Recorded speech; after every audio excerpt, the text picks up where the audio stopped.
You have this podcast, Comedy Bang Bang. It's on every week for the last 10 years. And you get to go in a room for 2 hours a week and be silly and be surrounded by the greatest comic talent. And just from a therapy standpoint, laughing hilariously for a couple hours is an incredible thing to be able to do. I mean, do you ever think of it outside of the job as just the benefits of like being able to be silly and laugh? Yeah, I do. To me, that's what kind of keeps me going for the 10 years is that, no matter what's going on, if I'm, making a project and it's getting very difficult or, personal problems, at least for those 2 hours, I can go in there and let it all go. And literally, I was talking with Jason Mantzoukas about this recently after we did an episode.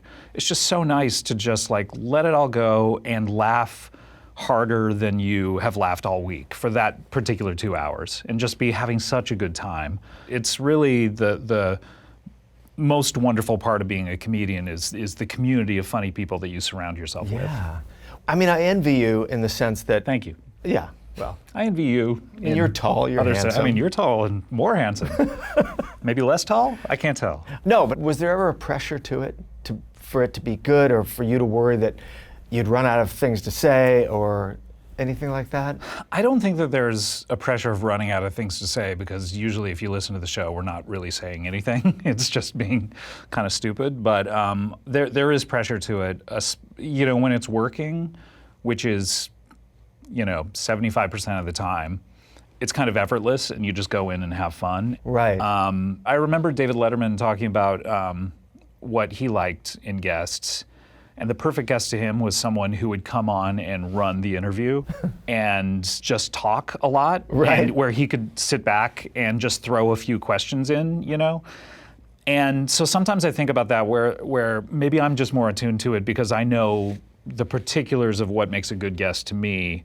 And then if I ever have an episode that I think, this isn't all that great, and I put it out, sometimes it's people's favorite episode. So, I can't really predict it, honestly. And I think I'm a little too sensitive to my feelings of enjoyment during the show. Right. But the other part of it it's a little like, comedy alchemy to me of when I'm booking a show is, usually it's me and 3 other people, a celebrity and then 2 comedians playing fake people. And it's like trying to predict the future. You're sitting there going like, okay, well, I have Tatiana Maslany is our real guest.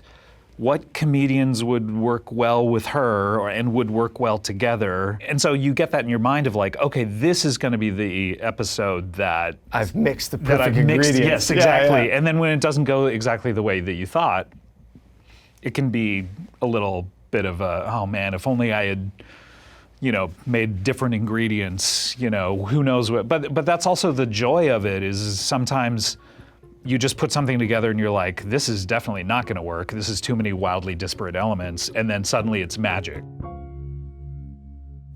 Hey folks, thanks for watching. If you like what you just saw, then why not subscribe? Click right here for lots more off camera. And if you want to see the hour-long version of these conversations, I'm going to give you the secret link. Here it is, offcamera.com. Check it out.